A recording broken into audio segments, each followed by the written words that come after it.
My name is Jessica Scott-Reid. I am Sentient's Culture and Disinformation Correspondent. I cover all things food, farming, climate, and animals across science, politics, culture, and social media.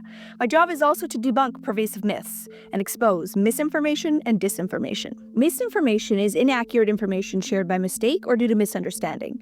Disinformation is shared purposely to misinform, and both are spreading, allowing inaccuracies in media and politics to thrive without editors and fact-checkers. A recent story that required this kind of scrutiny stemmed from statements made by Secretary of Health and Human Services Robert F. Kennedy Jr. about revamping the food system with a plan to, quote, reverse 80 years of farming policy. I wanted to know what that might look like, and if it was even possible. So I dug into the stats and the science, and found that transitioning the U.S. to small-scale organic farming systems that Kennedy is hoping for is not scalable at current rates of meat consumption. In other words, a massive reduction in meat eating would be required, which Kennedy has never suggested. I also seek out the experts, in this case, a food historian, as well as a Purdue University professor specializing in agricultural history. Interviewing them helps me get a broader perspective of the field I'm covering and paint a picture of what farming and food actually looked like 80 years ago. It also helped clarify that returning America to this period, when farming was smaller in scale and meat was consumed in much smaller quantities, wasn't plausible. At that point, I write out my draft, citing all my sources before sending it off to not one, but two editors. Our rigorous fact-checkers then do a line-by-line analysis of the story. Scrutinizing the facts isn't just part of the job.